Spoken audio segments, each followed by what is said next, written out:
안녕하세요. 67세 된 박준호입니다. 텍사스 댈러스에서 아내와 둘이 살고 있어요. 한국에서 28년간 회계사로 일하다가 자녀들 교육 때문에 2005년에 이민 왔거든요. 그때가 48세였으니까 이제 여기 산 지도 19년이 되네요.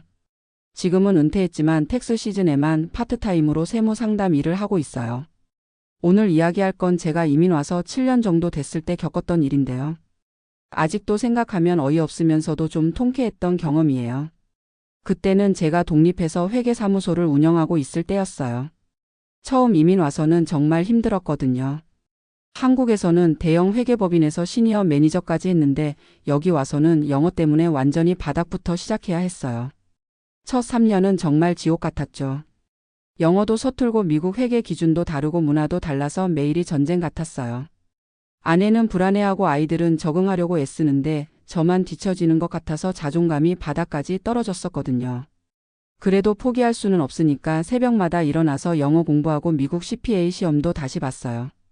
한국에서 20년 넘게 회계 일을 했는데 여기서는 처음부터 다시 증명해야 하더라고요. 2년 정도 지나니까 영어도 좀 늘고 미국 시스템도 이해가 되기 시작했어요. 그래서 용기를 내서 독립을 결심했죠. 아내는 처음에 반대했어요. 안정적인 직장을 그만두고 혼자 사업한다는 게 위험해 보였거든요. 하지만 저는 확신이 있었어요. 한국에서 쌓은 전문성과 여기서 배운 걸 합치면 분명 성공할 수 있다고 생각했거든요. 가족 회의를 몇 번 거쳐서 결국 독립하기로 했어요. 처음에는 정말 어려웠죠. 고객 한 명 찾는 것도 힘들었고 첫 3개월은 수입이 거의 제로였어요. 그래도 교회 성도분들이 많이 도와주셨고 한 분 한 분 소개해 주시면서 서서히 자리를 잡아갔어요. 1년 정도 지나니까 월 수입이 $3,000 정도 되더라고요.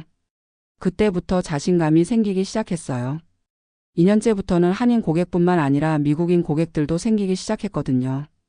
영어 실력도 늘고 미국 세법에 대한 이해도도 깊어지면서 점점 더 많은 사람들이 찾아왔어요. 그런데 아직도 가끔은 영어 억양 때문에 무시당하는 일들이 있었어요. 특히 관공서나 은행 같은 곳에서는 아직도 동양인을 우습게 보는 사람들이 있었거든요. 그래서 항상 명함이랑 자격증 사본을 들고 다녔어요. 말로는 안 통해도 자격증 보여주면 태도가 확 바뀌는 경우가 많았거든요. 그날도 그런 날 중 하나였어요. 제가 타던 혼다 아코드가 갑자기 이상한 소리를 내면서 엔진에서 연기가 나더라고요. 급하게 길가에 세우고 견인차를 불러서 가까운 정비소로 갔어요. 그 정비소는 처음 가보는 곳이었는데 집에서 가까운 곳이라 선택했거든요. 정비소 사장이 나와서 차를 봤는데 첫인상부터 별로였어요. 저를 위아래로 훑어보더니 대놓고 무시하는 표정을 짓더라고요. 뭐가 문제인지 설명해 보세요. 제가 영어로 증상을 설명했는데 중간중간 발음이 좀 어색했나 봐요. 그 사장이 웃으면서 이렇게 말하더라고요. 영어 공부 좀 더 하고 오시는 게 좋겠는데요. 차 문제를 제대로 설명도 못하시면서 어떻게 수리를 맡기겠어요? 정말 기가 막혔어요. 제 영어가 완벽하지는 않지만 의사소통에는 전혀 문제 없는 수준인데 그렇게 나오니까 화가 나더라고요. 그래도 차를 고쳐야 하니까 참고 다시 설명했어요. 엔진에서 이상한 소리가 나면서 연기가 났어요. 아마 냉각수 문제인 것 같은데. 그런데 그 사장이 손을 휘저으면서 말을 끊더라고요. 됐어요. 어차피 당신들은 차에 대해서 잘 모르잖아요. 저희가 알아서 볼게요. 당신들이라고 하는 게 분명히 아시아인들을 지칭하는 거였어요. 그리고 나서 차 후드를 열어보더니 이렇게 말하더라고요. 이거 엔진 헤드가 완전히 나갔네요. 최소 $5,000는 들어갈 것 같은데요. 그리고 라디에이터도 교체해야 하고 워터펌프도 갈아야 하고. 계속 이것저것 나열하면서 총 수리비가 $8,000 정도 될 거라고 하더라고요. 그 차가 중고로 사서 $5,000 정도 주고 산 건데 수리비가 $8,000라니 말이 안 되잖아요. 그 정도면 차를 새로 사는 게 나을 것 같은데요. 그러니까 그 사장이 어깨를 으쓱하면서 이렇게 말하더라고요. 돈 계산도 제대로 못하시는 분들이니까 어쩔 수 없죠. 그냥 수리하든지 새 차 사든지 알아서 하세요. 이때 정말 참을 수가 없었어요. 돈 계산을 못한다고요? 제가 28년간 회계사로 일했는데 돈 계산을 못한다고 하니까 머리끝까지 올라오더라고요. 그래서 제가 들고 다니던 서류 가방에서 명함과 자격증을 꺼냈어요. 한국 공인회계사 자격증과 미국 CPA 자격증 둘 다 꺼내서 카운터에 탁 놓았어요. 제가 돈 계산을 못한다고 하셨죠? 한번 보세요. 그 사장이 자격증을 보더니 표정이 확 바뀌더라고요. CPA라는 글자를 보자마자 얼굴이 새파래지면서 말을 더듬기 시작했어요. 아, 이건. 죄송합니다. 제가 좀. 그리고 나서 갑자기 자세를 고쳐 앉더니 완전히 다른 사람이 됐어요. 실례했습니다. 다시 차를 자세히 봐드릴게요. 이번에는 정말 꼼꼼히 차를 점검하더라고요. 15분 정도 지나서 다시 나와서는 완전히 다른 이야기를 했어요. 다시 봤는데 엔진은 괜찮고요. 라디에이터 호스 하나만 교체하면 될 것 같습니다. $200 정도면 충분할 것 같아요. 아까 $8,000라던 수리비가 갑자기 $200가 됐어요. 40분의 1로 줄어든 거죠. 정말 어이가 없더라고요. 제가 자격증 하나 보여줬을 뿐인데 이렇게 달라지다니요. 그 사장이 계속 사과하면서 이런 말을 하더라고요. 정말 죄송합니다. 제가 실수했습니다. 혹시 회계 관련해서 궁금한 게 있으시면 언제든지 연락 주세요. 저희 정비소 장부 정리도 좀 부탁드릴 수 있을까요? 갑자기 제게 일을 맡기고 싶다고 하더라고요. 아까까지만 해도 저를 완전히 무시하더니 제 전문성을 확인하자마자 180도 태도가 바뀐 거예요. 저는 그냥 씁쓸하게 웃었어요. 죄송하지만 제가 고객을 선별해서 받고 있어서요. 차만 고쳐주시면 됩니다. 수리는 정말 $200만 들어갔어요. 라디에이터 호스 하나 갈았을 뿐인데 아껴는 $8,000라고 했던 거죠. 수리가 끝나고 나올 때도 그 사장이 계속 따라 나와서 사과하고 명함도 주고 난리였어요. 집에 돌아와서 아내한테 이 이야기를 해줬더니 아내도 어이없어 하더라고요. 여보, 그런 사람한테는 일 안 맡기는 게 맞아요. 돈 때문에 태도 바꾸는 사람 믿을 수 없어요. 맞는 말이었어요. 그 후로도 몇 번 더 그 정비소 사장이 연락을 했는데 저는 받지 않았어요. 사람을 겉모습이나 영어 실력으로 판단하고 무시하는 사람과는 일할 수 없다고 생각했거든요.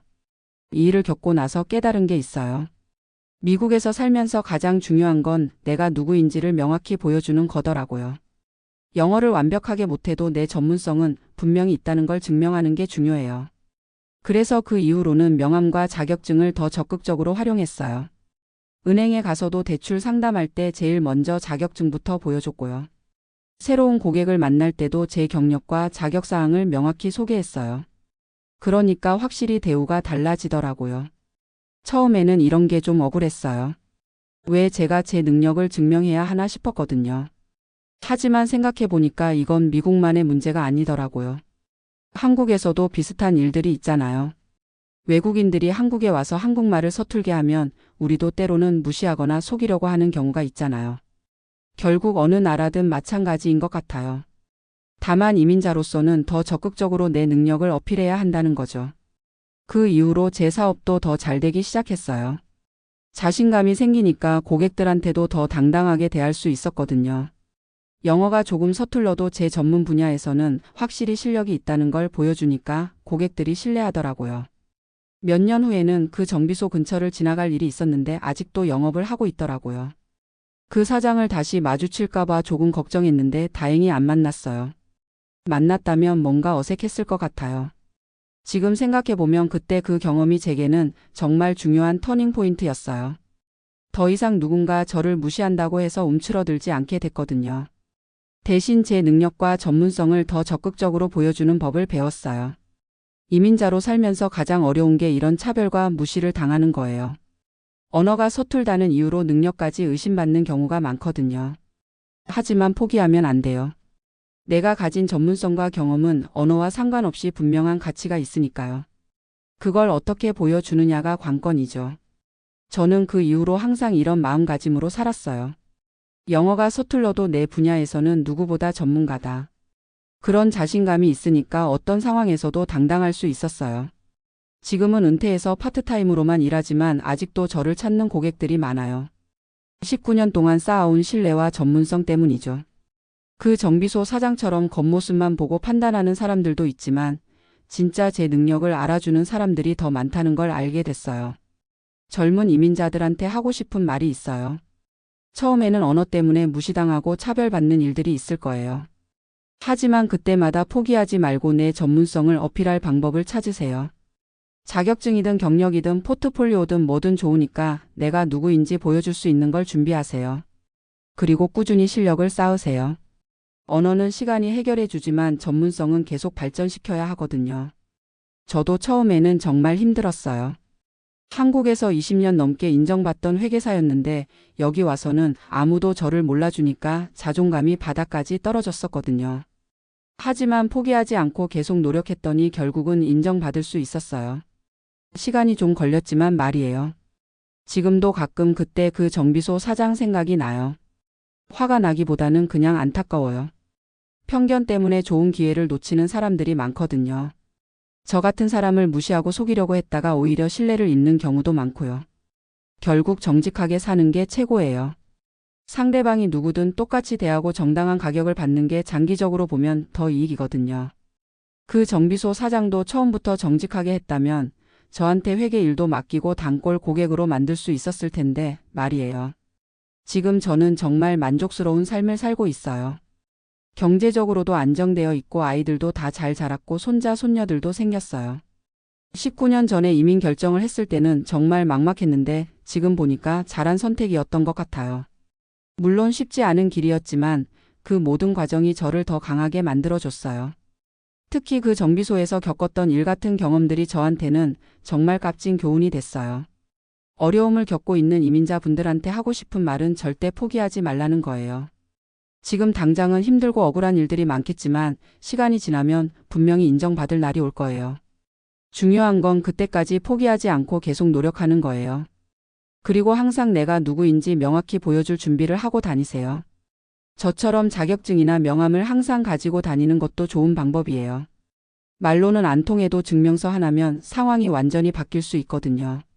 마지막으로 하고 싶은 말은 미국이라는 나라가 기회의 땅이라는 건 정말 맞다는 거예요. 물론 차별과 편견도 있지만 능력만 있으면 분명히 성공할 수 있는 나라예요. 저도 48세에 맨손으로 시작해서 지금까지 잘 살고 있잖아요. 나이가 많다고 포기할 필요 없어요. 오히려 한국에서 쌓은 경험과 노하우가 큰 자산이 될 수 있거든요. 저 같은 경우도 한국에서의 회계 경험이 있었기 때문에 여기서도 성공할 수 있었어요. 언어만 늘면 분명히 기회는 있어요. 그러니까 힘들어도 포기하지 마세요. 여러분도 저처럼 당당하게 성공할 수 있을 거예요. 지금도 가끔 새로운 이민자분들이 세무 상담을 받으러 오시는데 그때마다 제 경험담을 들려드려요. 특히 그 정비소 이야기를 하면 다들 웃으면서도 용기를 얻는다고 하세요. 저도 그런 분들한테 도움이 될 수 있어서 보람을 느끼고 있어요. 결국 어려웠던 경험들이 다른 사람들한테 희망을 주는 이야기가 된 것 같아서 뿌듯해요. 앞으로도 건강이 허락하는 한 후배 이민자들한테 조금이라도 도움이 되고 싶어요. 제가 겪었던 시행착오들을 다른 분들은 덜 겪었으면 좋겠거든요.